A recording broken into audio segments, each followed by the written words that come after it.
L'escalade a commencé avec les frappes israéliennes initiales en janvier 2026 sur les installations nucléaires et balistiques iraniennes de Natanz et Fordo, utilisant une combinaison de F-35 et de missiles de croisière à longue portée. En réponse, le Corps des gardiens de la Révolution islamique, CGRI, a lancé des salves de missiles balistiques Fatesh, 110 et Shehab contre des bases militaires israéliennes et des installations pétrolières saoudiennes. Les États-Unis sont intervenus après l'attaque iranienne contre un navire de guerre américain dans le détroit d'Ormuz, ciblant les capacités navales du CGRI et les réseaux de défense aérienne intégrés. Les premières semaines ont vu la destruction d'une partie significative des infrastructures critiques iraniennes, mais aussi des perturbations majeures de la navigation internationale. Du côté iranien, la stratégie repose sur la résilience asymétrique et la capacité de déni d'accès.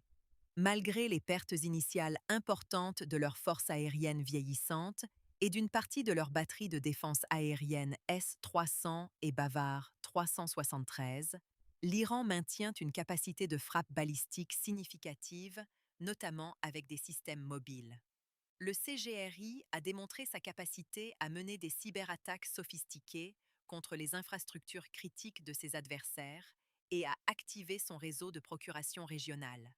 Les forces du Quds ont coordonné des attaques simultanées du Hezbollah depuis le Liban et de diverses milices chiites en Irak et en Syrie, dispersant les efforts de la coalition et infligeant des pertes limitées mais constantes.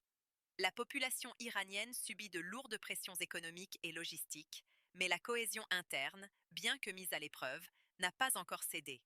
La coalition américano-israélienne, sous la direction de l'US-CENTCOM et de l'état-major de Tsahal, a réussi à établir une supériorité aérienne quasi totale et à dégrader considérablement les capacités de commandement et de contrôle du CGRI.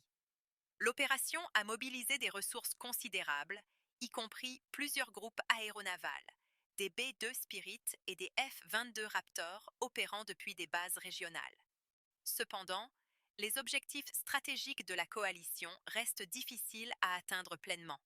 La destruction complète du programme nucléaire est entravée par la nature souterraine et dispersée des installations restantes.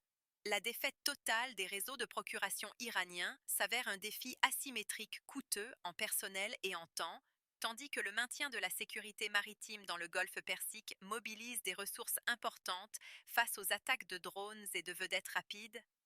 La guerre a ravivé des foyers de tensions régionaux et entraîné une